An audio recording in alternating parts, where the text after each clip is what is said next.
you're looking at me right now and saying, thank you very much, Lindsay, for raising this. I actually have no idea why I'm with my significant other. That's the relationship based on inertia. And if you take a look, it was great to be here today. The audience was full of laughter and energy, and it was contagious. Now, these motives have been studied in thousands of human beings around the world, in every country, every language, and they act so predictably that we can come up with one concept for them. We can boil this all down to a concept called TOMO, or total motivation.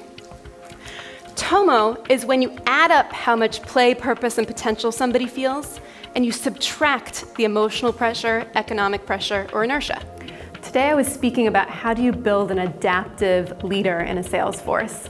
My research in Prime to Perform is all around how do you build a high-performing culture that's creative and innovative and adaptive, and how do you actually measure your culture and build it on purpose. We measured TOMO, and we wanted to compare it to some of the outcomes in business that require a great combination of tactical and adaptive performance.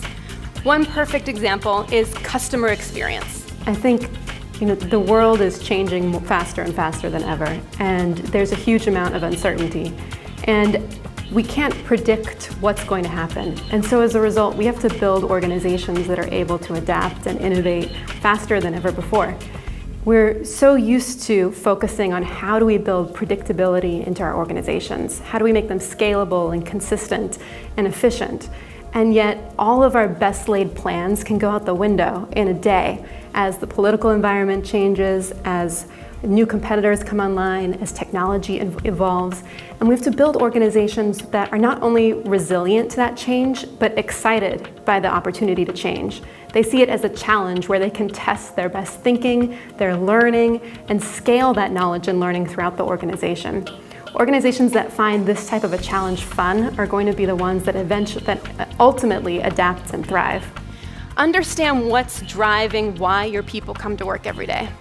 You'll probably find some fascinating things. For example, we were recently analyzing 2 different retail stores, and we found that in one retail store, the people who interacted with customers had higher TOMO, and in the other store, the people who did not interact with customers had higher TOMO.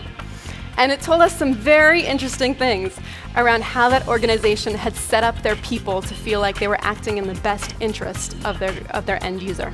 The Sales Institute has been so warm and welcoming and full of energy. I think it's an amazing opportunity to bring together people who are really curious about how to improve their craft, and people who are interested in sharing their knowledge and their experience with others.